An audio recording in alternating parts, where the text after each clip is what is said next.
triggered by an event that took place at 36,000 feet. When the trip of a lifetime turns into the worst civilian plane crash in German history. Investigators must find out how two highly advanced aircraft could be in exactly the same spot at exactly the same time. July 1st, 2002. 8:48 p.m. 2 hours, 47 minutes from disaster.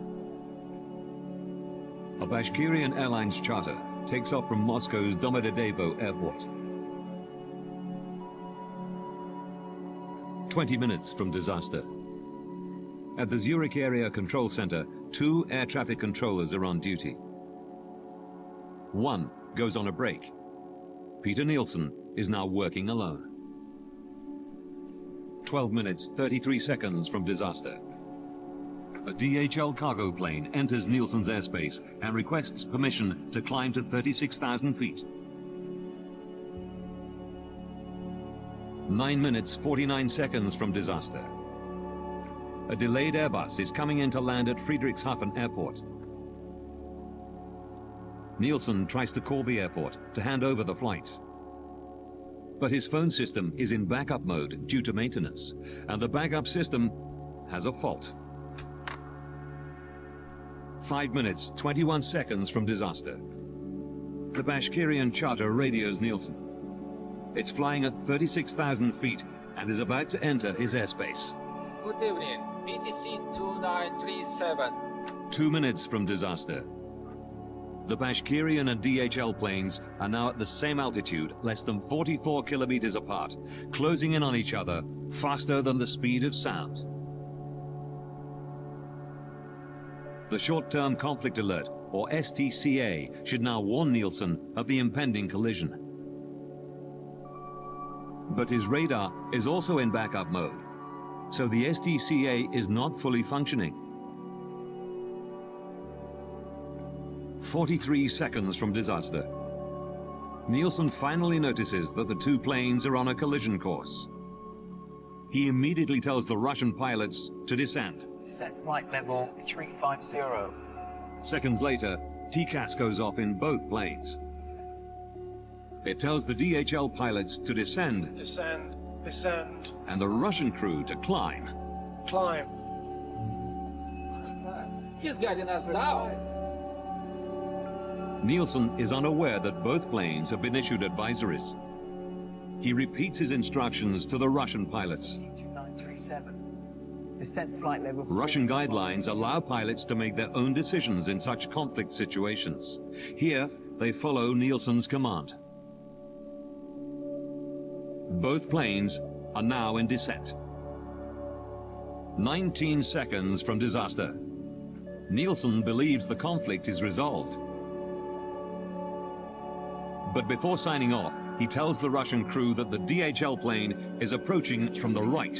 In fact, it's approaching from the left.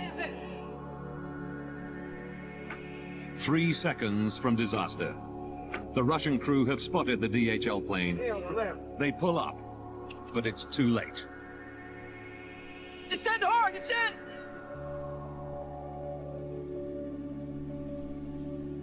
At 11:35 p.m., the planes collide 35,000 feet above the city of Überlingen, Germany.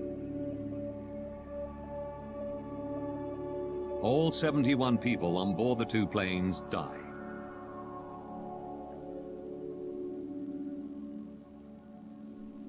The German investigative report concluded that Peter Nielsen and the Russian pilots had made serious mistakes. But the primary cause of the accident was negligence on the part of SkyGuide. In May 2004, immediately after the BFU report is published, at a press conference in Zurich, the CEO of SkyGuide, Alain Rossier, issues a formal apology. Es sind auch bei uns Fehler gemacht worden und wir We too have made mistakes, and we most deeply regret this. We take responsibility, as outlined in the German investigation report. Und wir bitten, And we asked the families of the victims for forgiveness. In September 2007, a Swiss court finds 4 Skyguide employees guilty of negligent homicide. 3 managers who tolerated the single controller policy are given 1-year suspended jail sentences.